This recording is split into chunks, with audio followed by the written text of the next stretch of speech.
બનાસકાંઠાના ડીસા નગરપાલિકાના પ્રમુખની આજે વરણી થશે। ધારાસભ્ય અને પૂર્વ ધારાસભ્યના જૂથ આમને સામને છે। પ્રવીણ માળીયા અને શશિકાંત પંડ્યાના સમર્થકો આમને સામને છે। આજે ડીસા નગરપાલિકાની સાધારણ સભા તોફાની બનશે। 1 મહિના અગાઉ પ્રમુખ સંગીતાબેન દવેને પદ પરથી હટાવી દેવામાં આવ્યા હતા। ભાજપના સભ્યોએ જ અવિશ્વાસની દરખાસ્ત લાવી હટાવ્યા હતા।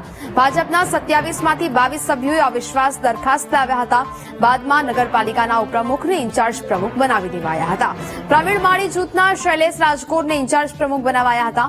આજે નગરપાલિકામાં બે જૂથ વચ્ચે કયા જૂથના સભ્ય પ્રમુખ બને તેના પર સૌ કોઈની નજર છે।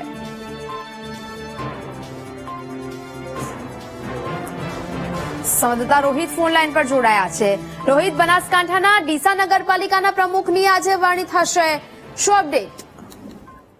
જી, ચોક્કસથી વાત કરવામાં આવે તો આજે નગરપાલિકા પ્રમુખની વરણીનો અહીંયા સાધારણ સભા રાખવામાં આવી છે। ખાસ કરીને અગાઉ 1 મહિના પહેલા જે સંગીતાબેન દવે પ્રમુખ પદે હતા, પરંતુ જે 22 સભ્યોએ ભાજપના જ હતા તેમને અવિશ્વાસની દરખાસ્ત લાવી હતી, જેથી તેમને પ્રમુખ પદેથી હટાવી અને ઇન્ચાર્જ પ્રમુખ તરીકે શૈલેષભાઈ રાયગોરને અહીં મૂકવામાં આવ્યા હતા। પરંતુ હવે આજે વહેલી સવારથી સૌ કોઈની નજર અહીં પ્રમુખ કોણ બનશે તેના પર નજર જોવા મળી રહી છે। કારણ કે છેલ્લા ઘણા સમયથી જ્યારથી અહીં ભાજપનું શાસન આવ્યું છે ત્યારથી ડીસાના પૂર્વ ધારાસભ્ય શશિકાંતભાઈ પંડ્યા અને ચાલુ ધારાસભ્ય જે પ્રવીણભાઈ માળી છે તેમને આમને સામને રહ્યા છે। એટલે કે કહી શકાય કે બે જૂથ વચ્ચે છેલ્લા ઘણા વર્ષોથી અહીં નગરપાલિકાનું શાસન ચાલી રહ્યું છે, ત્યારે આજે આ તમામ બે જૂથો વચ્ચે આજે કોણ પ્રમુખ બને છે તે સૌ કોઈની નજર છે। જી બિલકુલ રોહિત, જાણકારી બદલ આભાર।